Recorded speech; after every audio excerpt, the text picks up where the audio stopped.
Okay, so once again, welcome to Forest of Wisdom, Scotland and Connecticut. So I think this is our third class, right? Anyway, third or fourth.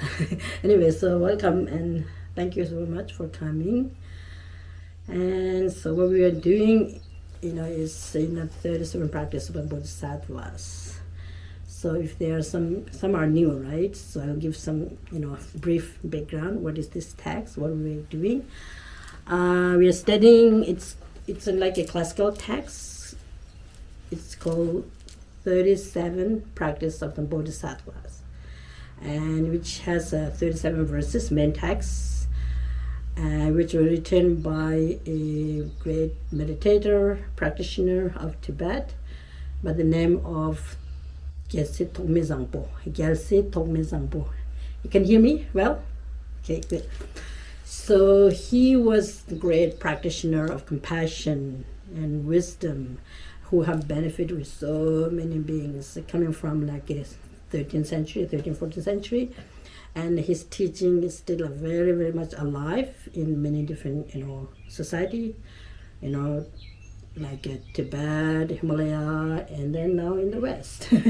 I mean, for the last, 50, 60 years, the Buddha, the teaching of the Buddha start come to more like a progressive way, coming to the West, I think.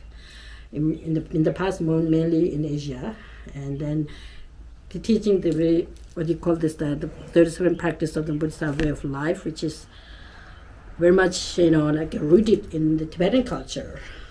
The Tibetan culture society, meaning not only inside Tibet. We have, if you check in the geographic way, Tibet, Himalaya, Mongolia, some Russian part of ethnic Mongolian, and then of course India. When you say Himalaya, it's quite a large range in the Himalaya. Indian Himalayan, Nepali Himalayan, and then the Kingdom of Bhutan, and then Mongolia, you have like Inner Mongolia, Outer Mongolia, and then the Russia, you have Tuva, Buryat, Kalmykas. They have, this teaching have, like influence in this region for 1,000 years, more than 1,000 years actually. I mean, yeah, nearly. And it benefited so many people. So the 37 practice of the Bodhisattva way of life, the Bodhisattva practice, meaning how to lead your own life in how the past master lived, dedicated to others, cultivating your mind, heart, body, speech, and mind to become, very simple way to become very good people. So not becoming kind of a higher being or some exalted being or someone who can play like a magical power or someone who can use some miracle sort of, show. No. We have to start from scratch, and then we need to move like step by step, very natural way, and this is what the Bodhisattva, Gyaltse Tokme lived his life from very young age, and then till his last breath, and then his teaching and the legacy is still very much alive. So why I pick up this text? It's very much classical text, and it's not really traditional. It's not really much kind of related with the religion itself. It's not really like a faith. It's more like a practical, teaching, practical instruction for us how to live ourselves, how to really remove this disturbing minds. Because of the disturbing mind, we say harsh word, we use harsh word, and we jealous, different, form of words that we use and hurt others and oneself. Because of the disturbing mind, we act physically something strange, and that hurt ourselves and others. So if we are able to turn our mind correctly, but one thing we need to remember that we can't expect perfection at the beginning. Yes, main aim, you have to have like I want to be a perfect person, but then how do? You start from individual level and just check yourself how much you can go today and how much you can go tomorrow, and then like next week and the next month and the next year. You should have a very far vision. When you want to transform mind, you want to make perfection, you have to go step by step. Otherwise, if someone expect like a very immediate sort of result, there's a danger that you make you kind of discouraged or disappointment. I was expecting that I can change my mind, but doesn't work. But it doesn't work, meaning do we have put enough effort, and did we do it correctly or not? You have to evaluate how you really do. So this text actually teach a lot of these things. So very much practical. Anybody can study and practice this text. Believer, non-believer, religious person, or those who are against religion too. Because what we need or what we are seeking, what are we seeking? What are we seeking? Anybody have any idea? Suffering. What was that? Liberation from suffering. Liberation from suffering, exactly. So what we are seeking is happiness, freedom, right? Liberation from suffering. And then are we aware what is suffering and what is not suffering? Are we able to identify what is suffering, what is not suffering? We have to question this, because this is also known like a Lojong training. Lojong means mind training, and also like an ancient Indian Nalanda Buddhist tradition, or Nalanda philosophical tradition, or psychological tradition, you could say that.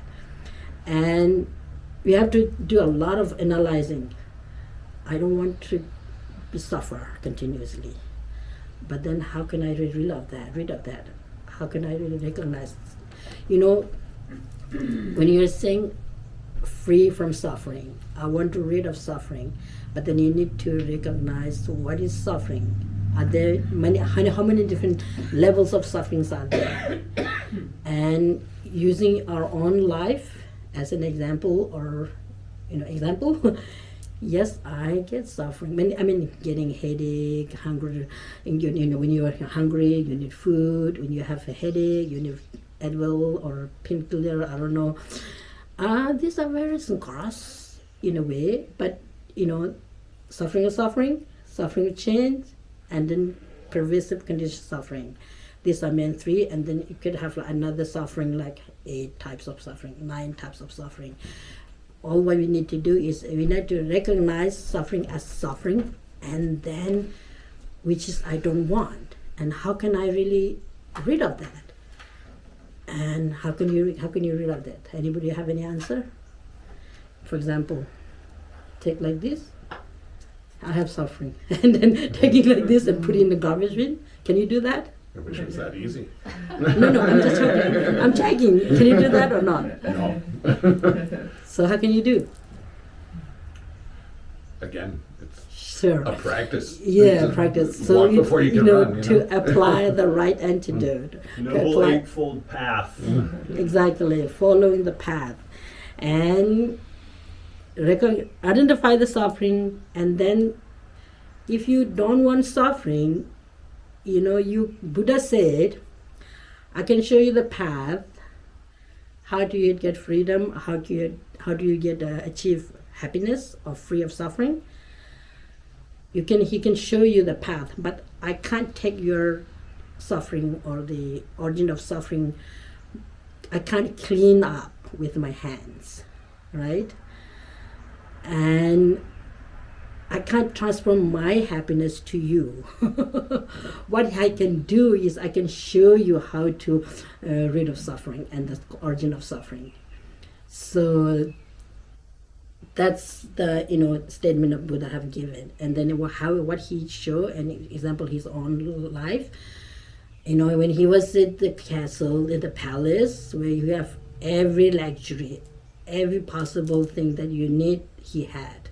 His parents are providing everything he want, meaning material comfort, for example, good, housing, jewelries, dresses, music and dance, and everything that he was his father was offering to him, but he wasn't finding that's true happiness. True happiness is not really the external thing, external comfort or the material comfort. It could give some level of pleasantness or maybe some levels of comfort, but the ultimate happiness, the ultimate, peace is mind. You have to contain your mind. You have to train your mind from impatient to patient, ruthless or hurtful kind of a thinking to like benefiting, and then jealous to generous, undisciplined mind to disciplined mind. So these are the tools that we need to learn. Okay, so I have to check with the time. We need to go to the text too, but this is the text. Meaning of the text are in there. So because of that, it's really, really important to follow that. Okay, so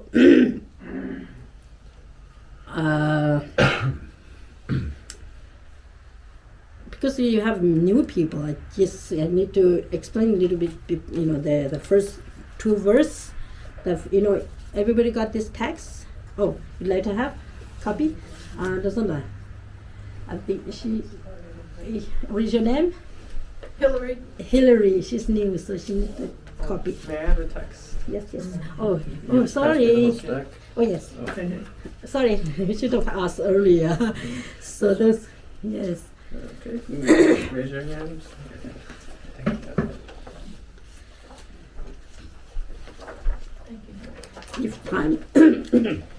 If time allows, maybe come on regular basis, then we won't miss. But it's not really. It's just up to you.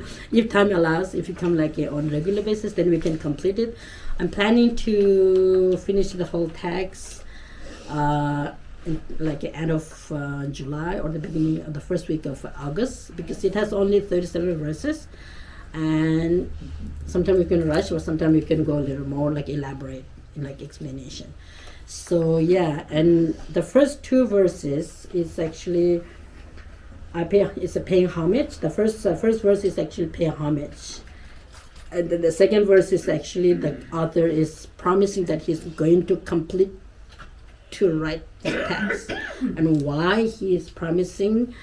And a great being do not really promise easily. I actually mentioned earlier, if he or she make the promise, he or she will complete the task, not really living somewhere. Because if a child don't know how to go from here to, let's say, to the post office, and someone who knows how to get there, and then the elder person, or the parents or the friends, he or she take him and halfway and live there and run away, what happened?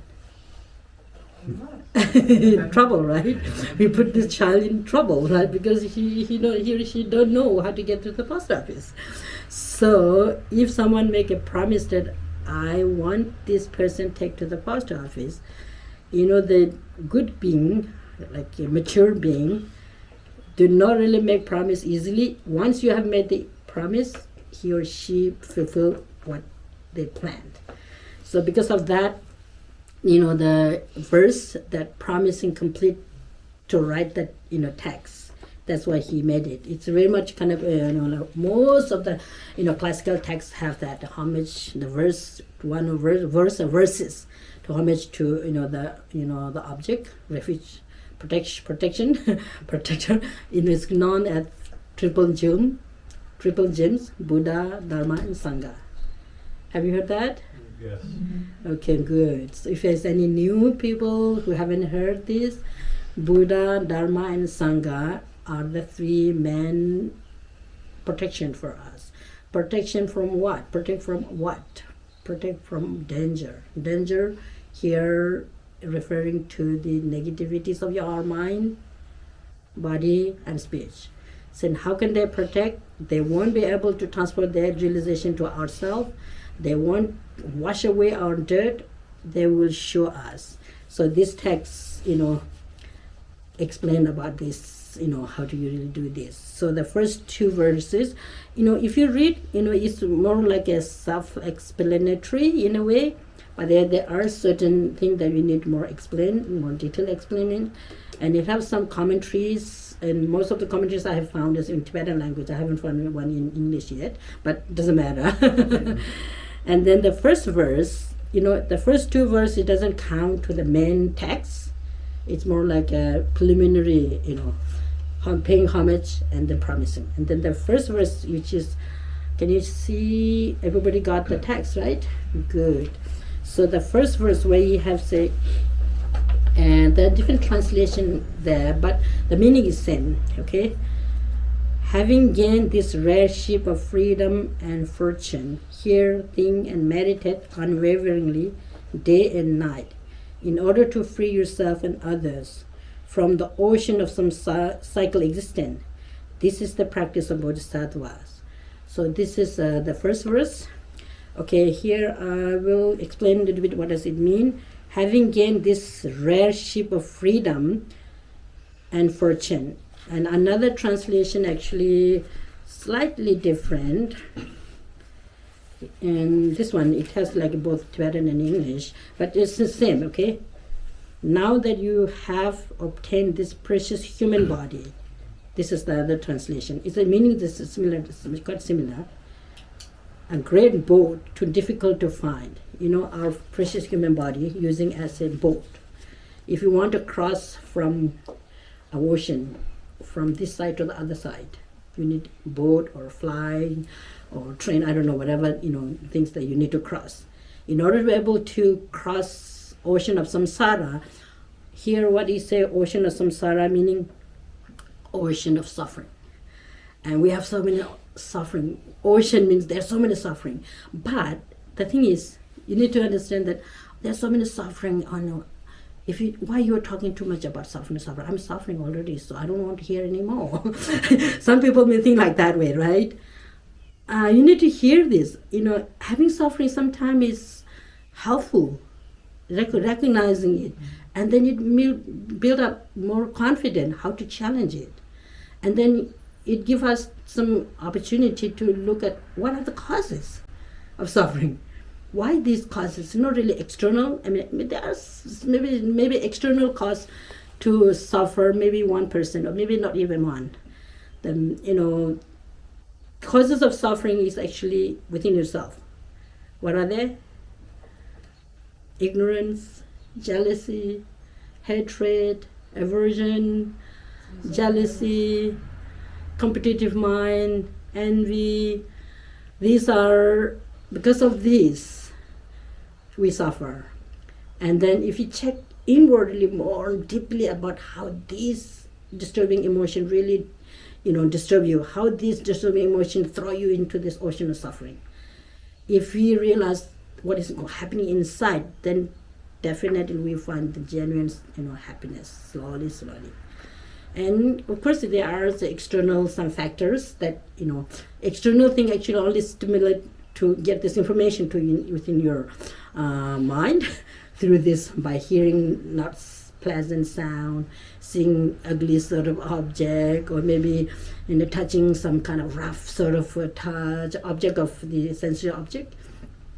And if you see like something nice, your mind pull toward that, and because of that you attach to that that object. And then if you do not really obtain that object, you suffer.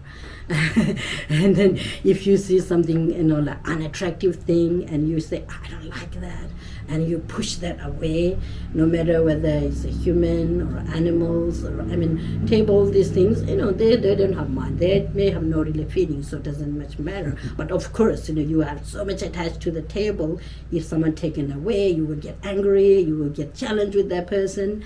So these all, we can use this how to really train your mind correctly, how to you really mindfully, and having this true clear recognition that I want to do something good, I want to get rid of suffering and then the origin of suffering, but then I need to move from my own level.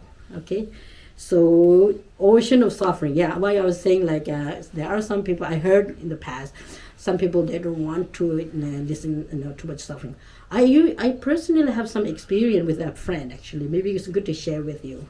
I was laughing, but long ago, I think more than 20 years ago, I used to have a good friend, and we used to read, there's another classical text called Stages to the Path to Enlightenment, the great treatise, the little path, it's a great treatise on the path to enlightenment by Lama Tsongkhapa. Have you heard Lama Tsongkhapa? It's a great, practitioner, great saint of 14th, 13th century from Tibet. He have written the gradual path to enlightenment, right? And we used to read that text every day, went for kind of retreat, reading retreat, reading retreat. And then at the first, it's actually translated in English. You have 3 volumes. And then the first volume, they talk a lot about suffering, different levels of suffering, how many different realms, different, suffering existence exists in this universe. Have you heard this? How many different realms, how many different suffering realms exist in this universe? 31.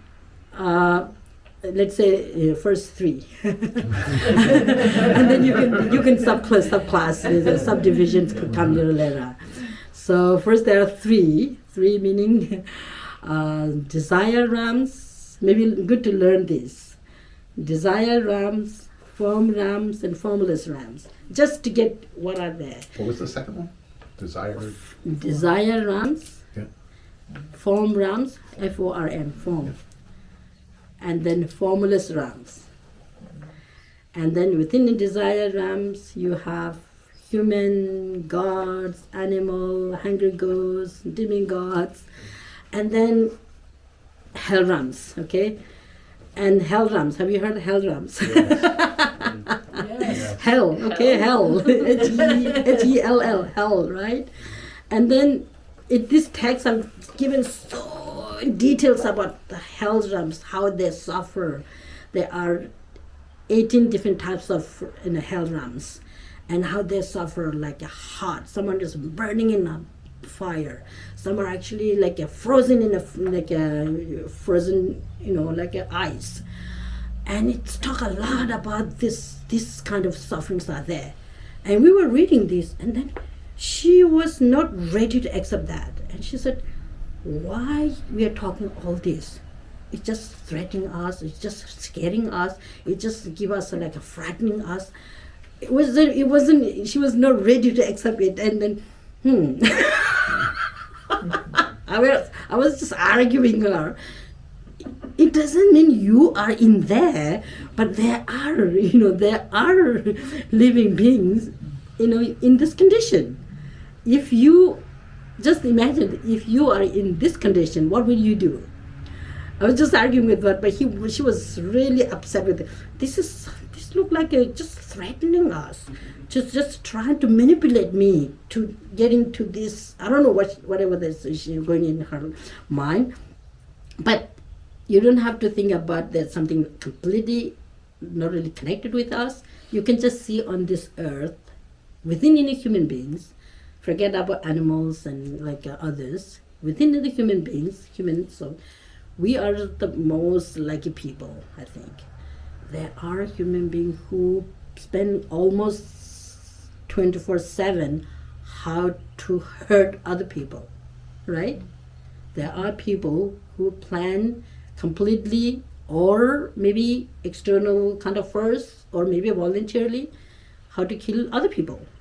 Or there are, human beings who dedicate, or maybe who have to spend the whole time to, stirring this whole world. There are some people, but they are human beings. They are also human beings. For the true nature of the human being is not ruthless, I think. The true nature of the human being is really beautiful. They can do a lot of good things, but because of the condition, or because of many, factors, inner, external, outer factors, it happened, this kind of thing, and there are how many people are killing, how many people are dying because of lack of medicine, or how many people who are dying because of lack of food, and how many people are dying because of lack of clothes. These things actually we can see on this earth. If you are in that situation, what will you do? And then maybe try to train your mind. I can share some responsibility to eliminate the suffering. So this thing about why I was saying about this my story. She wasn't ready to accept this hell rams, hungry ghosts. Some there's like being that who have their stomach is so big but they can't eat because of the some factors that make them, their throat is so small like this, and they can't get even if you give the food, they cannot get into it. It's impossible to get through this throat. Even if you get very little bit in the throat, but it takes so much time because of that. They're suffering. There's so many different sufferings I explained in this text. But for some, if you are smart enough how to read and how to contemplate, it will give more courageous to how to fight that. Fight means fighting yourself inside. I don't want to be like a jealous person. I don't want to be hateful person or averted person or attached to much kind of arrogant person. And then if you just keep thinking that I want to just subside slowly, minimize the negativity and increase the positivity. This is how you really train. So, you don't have to think about whether this God realms, hell realms existent or not. Yes, we can do a lot of, like a philosophical debate. Where are they? How come this happen? You can do a lot of this, and because then the whole cause and effects, explanation need to be done there. Okay? So yeah, the first verse where you say, now that you have obtained this precious human body. Why the human body is precious? We have the capacity to do very good thing. The great boat, too difficult to find. It's very difficult to find. Why? It is something very precious. It is something pretty precious. The causes has to be precious too. And then how to really create this causes? Causes are really difficult. To create precious human body is difficult. The causes are mainly, practicing good, like ethical discipline. That's the main thing, but there are many other causes too. Not our parents give our body, I guess, but the body and mind problems and another whole story. I won't go there. Let's see. In order to free yourself and others from ocean of samsara, listening, reflecting, and meditating with diligent day and night is the practice of Bodhisattva. So diligently practice. Here I would like to give this. Here, it often come in the classical text about the precious human body. Precious means something like precious, what the precious mean, right? Mm-hmm. Something that you cherish, something you really want to have it for all the time if possible, right? So why it is precious, and they have different qualities are there. And because of that, the qualities meaning good qualities, right? In the philosophical text, qualities, bad qualities also quality, but it's more like good qualities. So there are, for precious human body, which has qualities, meaning it has 8 freedom. Some texts use 8 freedoms, but some says 8 leisures and 10 endowments. Maybe if you have like a note, you can write at the back, and maybe you can keep, I think the text you can keep with you, and then you can do your revise when you go home, and maybe write down those. The precious, just maybe note at the precious human body. Why it is so precious? Because it's endowed in like 8 freedom or 8 leisures. It encompasses or in 8 leisure and 10 endowment. 8 leisures and 10 endowments. Am I pronouncing okay? Yeah. 8 leisures and 10 endowments. And I'll give you the 8 leisure here. Free from born into hell realm. I'm sorry. Free from being born into a hell realm. Okay? And free from being born into hungry ghost realm. And free from being born into animal realm. Free from being born in barbarian, and free from being born as a long-lived God. There are some God who live so long, and then like after about a week or something before they die, they suffer so much. This is it's not with us now, but you never know. And free from being born with wrong views. Like wrong views here, cause and effect is non-existent. Enlightened being is non-existence. Karma doesn't exist. I can do anything I want. This kind of wrong views are there, okay? Wrong views. Free from wrong views, holding wrong views. Free from being born in time without enlightened beings. This is enlightened beings mean those who appear on any universe, any universe, to free other sentient being from suffering. This is here is free from being born in a time without enlightened beings. It just maybe just write down that, and then you can use it contextually. You can use this contextually, whether you are referring to like enlightened being is just a Buddha, or any other enlightened being. I don't know, who, so for now, it is more like a teaching of the Buddha. You could consider the Buddha is enlightened beings. And then free from being born deaf or mute. If you are deaf, you're going to be able to hear, right? If you are, if you can't talk, you're mute, then nothing can be done. Oh, there are some people who can, mute is more like who can talk, right? Yeah, they can't speak. Right? You can't speak. What about the mind? I mean, you need to think about that. There are some people, interestingly, because of the physiological, disorder, who can't hear, who can't talk, but their mind is so sharp. There are many, and their mind is very sharp, and they somehow learn how to read and write, and they communicate with reading and writing, even though they won't be able to hear, even though they won't be able to speak. And of course you are aware of these things. I personally know few people. Actually, one of my a distant nephew, he can't hear, he can't speak from birth. Maybe something went wrong with the neurological problem or whatever. But he's so smart mentally.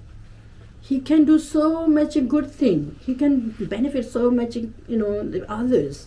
So you have to think about that. What does it mean? Mute means someone who is dumb, who don't have ability because of some condition, who have no ability to, think, speak, or listen, something like that. Okay, the 8 leisures. We all have endowed it. We all have this, right? We are free from hell realms. We are human beings. We are all free from hungry ghosts. No, we are human beings. We are all free being born in animals. No, we are not animals. We are not animals, right? If you make a comparison yourself with like a snake or scorpion, I don't know, jellyfish, whatever. We are not that, right? And we are free being born long-lived gods. We are not God, I guess. We are human beings.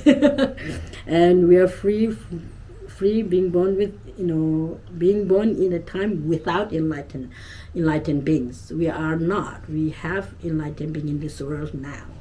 Example, you could take, I personally will take His Holiness the Dalai Lama is enlightened being who is here with us on this same earth. And I think we are just, walking on the same earth, eating the same food, and enjoying the same water, same air, and even the transportation we are enjoying with him. So we are so fortunate. Because of that, we are in the leisure, place, and free from being born deaf or mute. We are not deaf, we are not mute, we are able to think, we are able to listen. So that's why it's precious human body.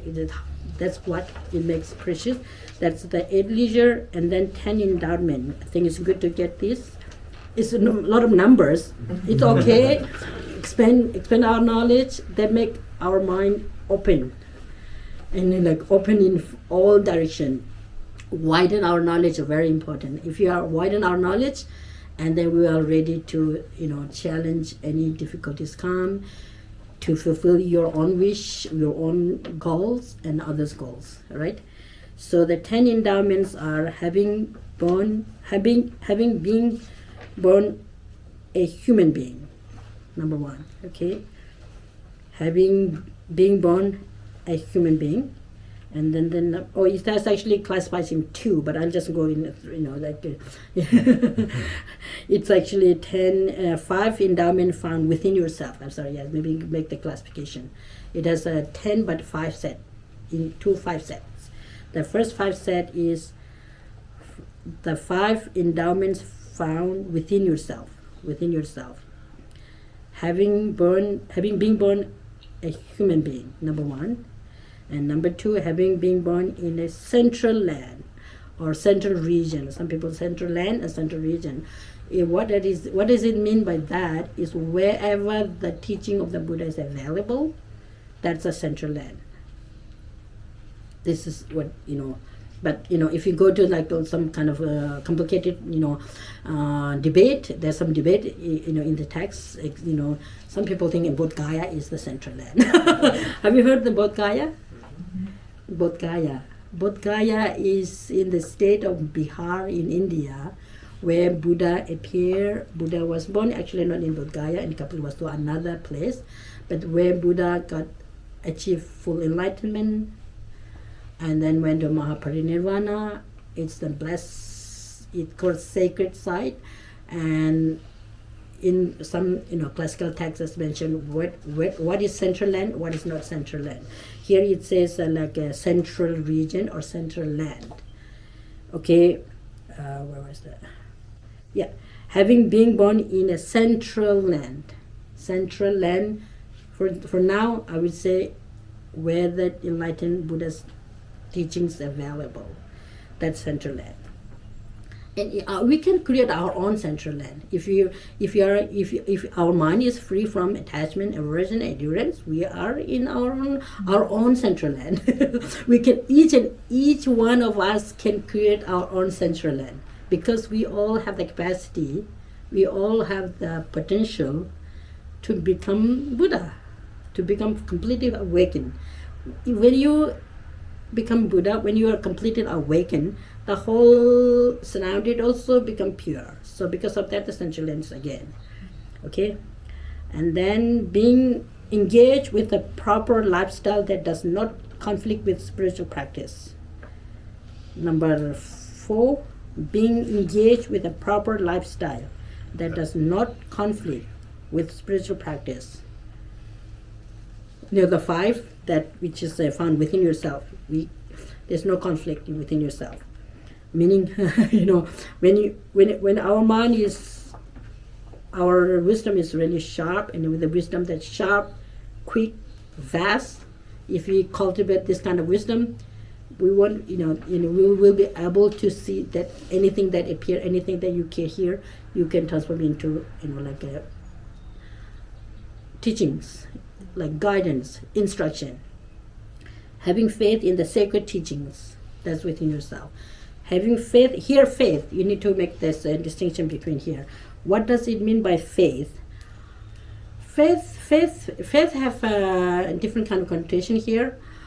Faith meaning enjoyment of in the positive actions. If you are interested, or if you are enjoying the positive action, that's a faith. the definition that we can find in we can give. It's actually, if you have like a enjoy, you know, joy. Sorry, not enjoy. Joy in the what's that? Virtuous actions or positive actions. That's faith. So let's see that. But you could find a different interpretation or different, understanding too. But for now, live with that. Having faith in the sacred teachings. Sacred teaching means you have joy to listening, compassion, tolerance. Compassion, tolerance, loving kindness. If you have the joy to listen this teaching, that's a faith. Does it make sense? Mm-hmm. Does it make sense or not? Yeah. I think it makes sense in a way. I don't know. Yeah, it does. Because it resonates with you. So Yeah, find it's a joy. pleasantness. You're right. Find joy, finding joy into the finding joy in the virtuous sections. That's a faith, okay? And that's our first five set, and then the second 5 sets are five endowments are found with external circumstances. 5 set external circumstances. Maybe good to write down again. Homework. I'm just joking. Sorry to interrupt. Oh yeah. For the 5 in self, I think I missed one. Oh, We've okay. got, Okay, can you being read? born human, Uh-huh. central land where Buddha is available, Uh-huh. engage in proper lifestyle for Buddhism, faith in sacred teachings. I got those 4. Okay. Faculties. Having What was it? born with Faculties. all the Faculties. one's There faculties. we go. Thank you so much. Yeah. Having all the faculties, yeah. Yeah. Yeah, we all have Sorry about that. 5 Thank you. faculties that all work well. Everything is fresh and work well. Yeah. Having been born with all of one's faculties. Okay. Now the next 5 sets. Are you ready to write down? It's good. Enjoying. We are enjoying, I think. The second 5 sets are the 5 endowment found external circumstances. External circumstances meaning, external circumstances come to being because of our interconnectedness, interconnectedness. Law of karma could play a role too. An enlightened being was appear, where the enlightened being appear, okay? And that's number 1. An enlightened being was appear. That's number 1. And then number 2, the enlightened being has shared the teaching. Even though the enlightened being appear, if he or she doesn't share the teaching, then it doesn't fulfill what we wish, right? So, Buddha, after Buddha achieved full enlightenment, he didn't give the teaching for like what? How many? Anyone is aware of that? He didn't give teaching 49 days. He just remained in silence and in the, just maintaining the meditative concentration with the bodhicitta, maybe, like a deep compassion and then understand of the true nature of the reality.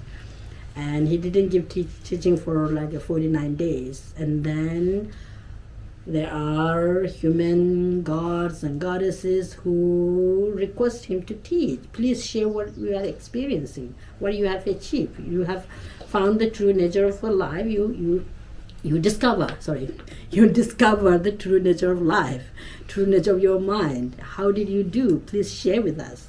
And they request him, and then he gave the teaching. So the second one, we say like the enlightened being has shared the teachings. That's external circumstances, right? And then the number 3, the teaching still exists. Even though the Buddha teaching was given like 2,500 years before, it was given those time, and they still exist. It still exists. And we can do a lot of debate about it. How did it exist? What is teaching? Teaching is a word or something that realization from, passed from generation to generation or not. You can do a lot of discussion, and we can study a lot of this, in the classical text to solidify understanding this point. And the teachings still exist. Okay, that's external, the third one.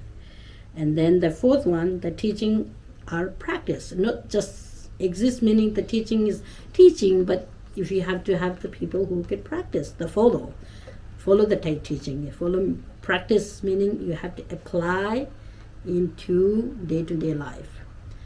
And initially not easy, definitely, because we are like little children somehow, and then you can't really put like a huge load on the little children's shoulder.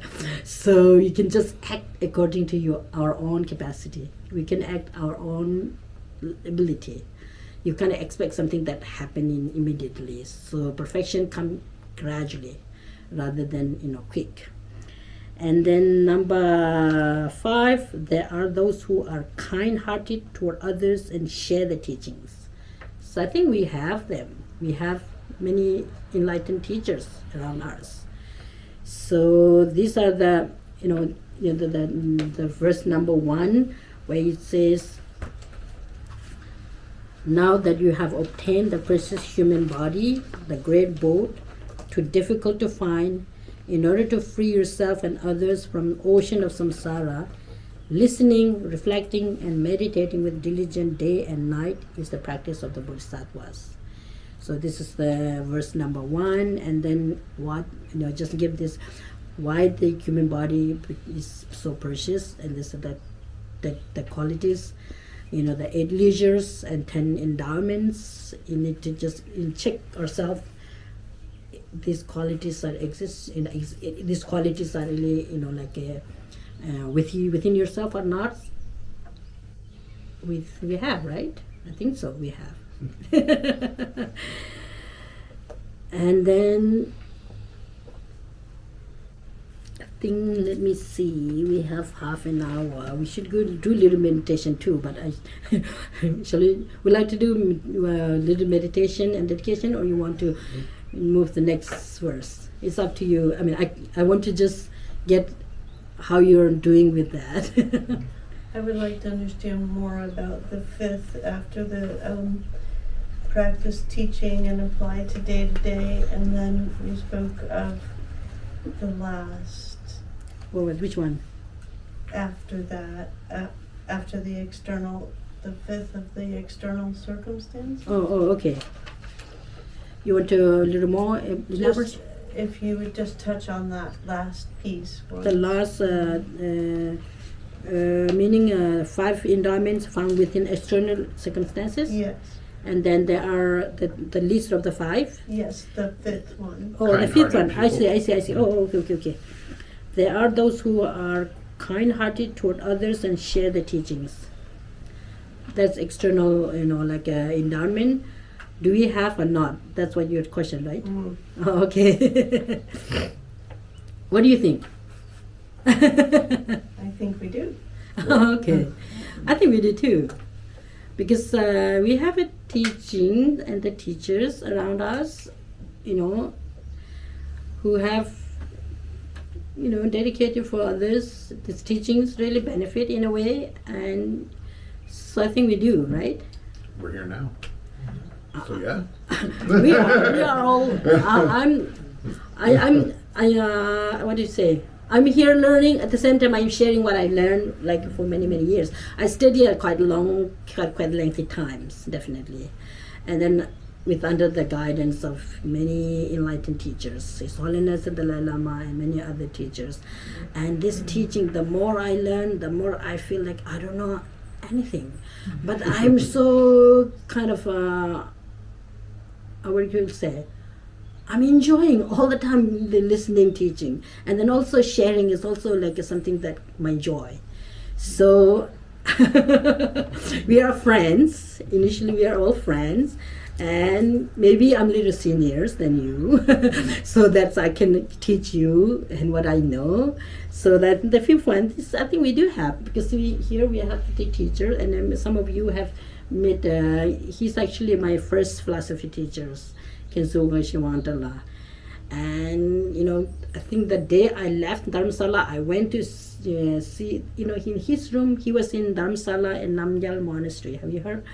Namgyal Monastery is a personal monastery of His Holiness the Dalai Lama. Have you heard that?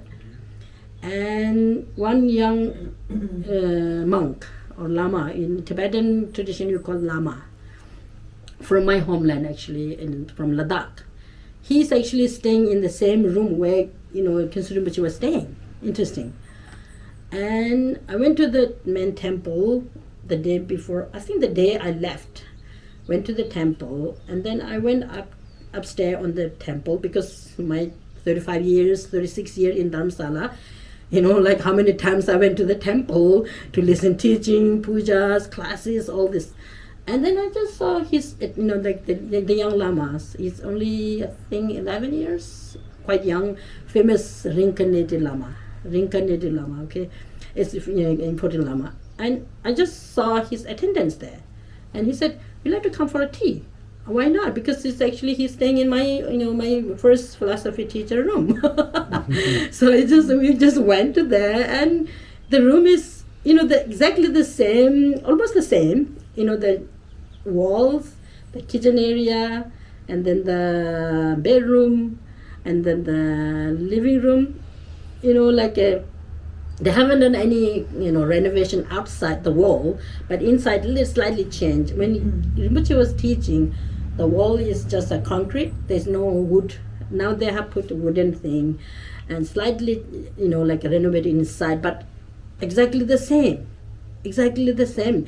When I enter into the gate, it's exactly the same. I just, kind of a memory came back. Oh, more than 30 years ago, I used to come with my little pecha, when we are a group of us, always go with the texts. Those time we have, maybe some of you are aware, like a traditional text. We don't have like a book form. Most of the texts we have like a traditional pecha. It's a little longer, traditional Tibetan way, and we fold in like a cloth and put on this shoulder, and we walk every day twice, one in the morning, one in the afternoon, to go to listen to teaching.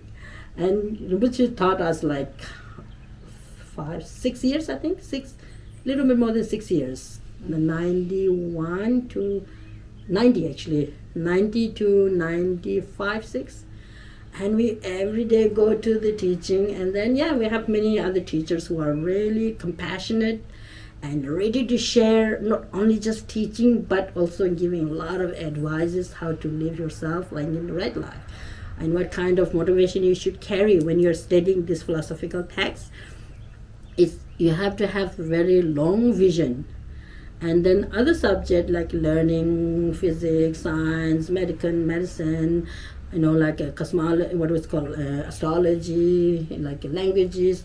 These are just some branches. And he often used like, do not really hold the branches, rather than hold the trunk. If you want to make yourself like a very, like a confident, if you want to grow fully, you have to have the tree should be planted on the ground. I think the most important thing is the trunk, right? Which one is the more important, branch or the trunk? Trunk is a branch. In Tibetan, it's very interesting expression. He said, "Sawa perne yalka manju." Do not let the root go away, and then hold the branch. If you just hold the branch, just very little bit, tiny bit, you can get just tiny. But if you hold that root or the trunk, and you will grow fully. He often said that Sawa perne yalka manju, and because sometimes it's interesting in life. We have many different, many people have this kind of experience. There was a point that one of my friends actually encouraged me to go to Tibetan Medical Institute to turn Tibetan doctor. I don't know why she's saying that, but I was studying philosophy. And sometimes, maybe their motivation wasn't good. Maybe you can go and train as a doctor and you can make money or something like that. I don't know whatever she was saying. And I was thinking maybe it's good and beneficial. And I was just right in the middle of studying the Perfection of Wisdom Sutra. Perfection of Wisdom meaning like a 6 years course in the philosophical text. I was only third year. And she said, she was encouraging me to go to Tibetan medical college to train as a medical doctors. I wasn't sure, shall I or not? And she cared me because she's a good friend of mine. She herself is a doctor, a medical doctor. And maybe it would be good. We went actually to the office. Went to the office, got the form and filled out the form and took that to the office. And then my mind is still questioning whether I should really go or not, because it's so precious teaching here. I have very great teachers like Rinpoche, and there's another 3-4, very enlightened, compassionate teachers who are really teaching this, teaching about compassion, how to really grow yourself like a fully human being. And then, so just with this half mind, sort of, like a questionable kind of mind, fill up the form and send it there. And then whether I really should go or not, if I need to go there, I have to go to my teacher and get the permission. Otherwise, I've been studying for 5-6 years already with him. And if you just disappear all of a sudden, he will be disappointed. And because when he said like, Sawa Borne Yalga Manju, don't just hold the branches, leaving the trunk or leaving the roots. Meaning, if you do leave the philosophy, this deep, rich psychological teaching, classical, like Buddhist teaching that really provide you how to grow your mind and body, I think it's kind of short-sighted. And okay, now I need to just explain some. If I really want to go, I need to explain really clearly. Otherwise, impossible. And then sometimes very funny story. And then I thought, I was in kind of juggling now. What shall I do? And then there's another great Lama. It's the same classmate of Rinpoche, Demology Rinpoche. Right? Demology Rinpoche, and very highly realized Lama Rinpoche. I truly respect him and receive a lot of teaching. And I think I wish I want to go. And have you ever heard like divination? People do divination. Divination? Am I pronouncing good? Divination, yeah. Divination, yeah. If when you're not really sure which decision is correct or right for the future, for long term, and sometimes you go to like highly realized people to get some guidance, and then I asked 2 of my friends, can you go to Demology Rinpoche? There's a Rinpoche, highly realized Rinpoche, same classmate of Rinpoche, and ask him to do some divination for me, whether I should go to the Tibetan Medical Institute to train doctor or not, because I'm studying now. Can you go and ask him to do divination? And then 2 of them actually went. They went, and then Rinpoche did the divination. Usually they do that with the mala, they have text. There's a traditional way to do, how our future, they can somehow maybe read future. He did the divination, and then he was asking, what is he doing now? I have no dare to go to see him saying that, because the steady philosophic texts are so precious. We are talking about the precious human life, and then I end up having the teaching and the teachers, and then the teaching exists, and the teaching is also like a practice. These all are there, and I'm living. That's not right decision, since I don't have courage to go and ask. And then asked the friend to go and check with that. And they went there, and then he did the divination, and then he was asking, they come back. She said, they come back, and what is she doing now? And then they told that we are studying, like Parchin in Tibetan, we are studying perfection of wisdom, Prajna Paramita Sutra now. We're the same classmate. And then he said, if you go to the medical college, it's good. If you remain at the nunnery and just continue your own whatever the study that you are doing, it will be good too. So, which one is good now? Both are good. And then I said, I'll just stay with here. I don't want to go. I said, I'm not going to go. I told my friend who was actually encouraging me to go. She actually found like a doctor who can tutor me. Everything she prepared. And she was actually more like pushing me to go. And then I said, I don't want to go now. Why?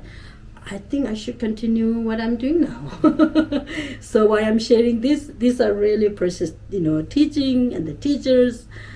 So, it's, what I'm saying here is I'm a little senior than you, and I have studied a little more than maybe some of you. Some of you may have studied more than me. I don't know. You never know. But these qualities are very, very, very precious in a way. So because we want to be like fully human beings and use our human intelligence in the right way rather than the wrong way, right? So right and wrong you could determine by the wisdom. And then wisdom, how do you really do? By studying and debating and discussion. These really help a lot. Where you said, the reflecting, what is that? Listening, reflecting, and meditating. And just the one verse we read, now that you have obtained this precious human body, the great boat, difficult to find. It's very difficult to find. Why it's difficult to find? The causes that you have created to become, to being born as a human beings, by practicing, really well discipline, patient. Out of the 6 perfection practice, the main causes to being born as a human being is to practice moral discipline. Moral discipline, and where you have like a 10, virtuous actions, body, speech, and mind. 10 virtuous actions. I think you're familiar with that or not. I can give you them later. And mostly like moral discipline, well disciplined. This is the main cause to being born as a human beings. If you do not really well disciplined, sometimes could discipline also have another different kind of contextual understanding. From the wider views, any teaching of the Buddhas is apply into the discipline. But then if you make it like a sub or a classification out of it, there are 3 higher trainings. 3 trainings. Training into moral discipline, training into samadhi, training into the wisdom. Have you heard this 3? Yes. Have you got a training into moral discipline? Training into the meditative concentration, training into the wisdom, and then the Buddha's teaching we have 3 pitakas, and then the contents are the 3 trainings. So there are many more that we could learn. Okay, I think we have only 15 minutes. I want to do 5 minutes silent meditation, and we'll do maybe 1 or 2 questions before the meditation. Anybody have any other question? If not, what we want to do is like a 5 minutes meditation, probably do like a silent, what do you call, like a shamatha, or try to just, okay, when you meditate, I think if there are some new people here, usually it's best to cross leg and sit on the floor, but not necessary. Whichever is more comfortable, you can just sit whatever is comfortable. But the main thing is our body should be really relaxed and very natural manner. And the shoulders should be really relaxed. And if there's any tense, maybe just do a little stretching. Just a little stretching is fine. And if you can't really cross your leg, doesn't matter. Mainly the spine should be straight, and then the head not really like this, not bending, but just a little bit tilted, slightly bent like this. And then eyes half closed, not completely closed, but not completely open. But some people actually, they can meditate completely open too. At the beginning, maybe half closed would be good, because if you completely open, there's a danger to get a lot of distraction. Because we are not in training that well at the moment. So half closed like this, and then the focal point is, I think we should focus on our breathing and think about why the precious human body is so precious, and the qualities that I explained. Maybe just if briefly reflect a little bit, and then the focus should be on the breathing to just settle our body and mind in, okay, we should just focus on the breath, and then let not really the mind wander or excite. The mind's mental thinking and mental excitement are the main obstacle to build like a meditative concentration. So for that, you maybe better just try as much as possible to keep the mind clear, but focus on the breathing. We just breathe in, breathe out, breathe in, breathe out. Okay, 5 minutes. We'll start with that. Okay, and while you're breathing in, breathing out, you count, breathe in, breathe out, one set. Count that breathing while you're focus on the breath. There are two tasks going on. It's possible you can do this. Sometimes single point meditation you should have only one object. The counting and then the breathing. The breathing is a vibration, the exhaling, inhaling, right? We are inhaling the oxygen and exhaling carbon dioxide, I guess, right? What you call it. And then count, breathing, breathe out, nothing else. Just try to ignore whatever others external thing. Just focus on that. Okay, cool. 1, 2, 3. I'll just do this thing and then.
You can stretch if you wish, if you're tense.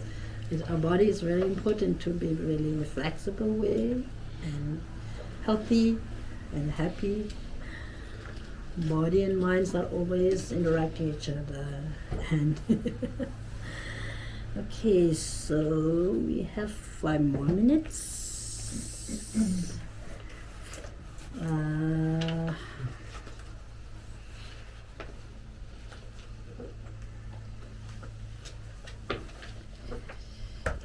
I think I'll just do some dedication. I'll just recite it, like a few verses in dedication. Dedication is very important. Why? If you dedicate whatever you have done, it's a good thing by listening, teaching, reflecting the teaching, and then try to meditate. Or meditation, meaning you get some sort of experience. Mind can experience at the same time body too, but it's not quickly come. It will come very gradually about the experience. So meditation, I think on Wednesday we talk about meditation. Meditation, with the very word meditation, means to familiarize with your mind and the object with what you are doing. Either you will be analyzing either you are doing the analytical meditation or meditative concentration. So like this samadhi, another word samadhi we call it. So to get a familiarization, but to get the familiarization with anger, hatred is not meditation. to familiarize with virtuous action, virtuous like a positive actions. Virtuous action, familiarize with compassion, familiarize with loving kindness, familiarize with the patience, familiarize with how to live harmoniously, familiarize with how to really have genuine smile. Genuine smile come when you are train our mind well. So dedicate, and I think whatever we have done, I think we have created something nice or good atmosphere for ourselves and others, and to dedicate that share for all sentient beings who are deprived of this kind of opportunity, and just think that may all living beings to share the happiness and peace that I'm experiencing. I want to share with them, meaning not immediately you can share, but your mind, your heart can expand, try to reach those who are, deprived with, any teaching, happiness, housing, medicine, food, clothes, just expand your heart. If you expand your heart, meanings expand your compassion. You can just try it come gradually by training this, and then we can we can interact with any people, anybody's, doesn't matter whether you're not that person or not. Compassion really meaning that wish to free all living beings from suffering. A very strong wish or very strong aspiration, wish, actually I wish to free from suffering. So because of that, you dedicate that. I'm dedicating my merit, my good thing for others. And if you dedicate that, our own goodness will increase for them all, rather than become selfish. All right. So maybe you may have, no, you don't have the verses. Maybe some of you have. Doesn't matter. I'll just do a few verses, 1 or 2 verses. Okay. I dedicate all these roots of virtues with the dedication praised as the best by all the Buddhas who appear in the 3 times, so that I may perform the noble bodhisattva's deeds. And then in Tibetan, it's really powerful in a way. Maybe we can chant together. Chanchu Semjo Rinpoche. Chanchu Semjo Rinpoche, Magi Panam, Kyeguruji, Kiwa Nyamba Mebayang, Gonyo Gondu Perwar Sho. May the Supreme Bodhicitta that has not arisen arise and grow. May that which has arisen not diminish, but increase forevermore. As long as space remains, as long as sentient being remains, until then may I too remain to dispel the miseries of the world. I dedicate the merit that's gathered toward the realization of the deeds and the prayers of all Buddhas and Bodhisattvas of 3 times, and to the upholding of the Dharma of teaching and realization. Okay, so mentally, may all living beings endowed with happiness and the causes of happiness, and may all living beings free from suffering and its causes, and may all enlightened beings live long and continue the noble deeds to benefit all sentient beings. When you say all sentient beings, include ourselves. So thank you so much. Thank you.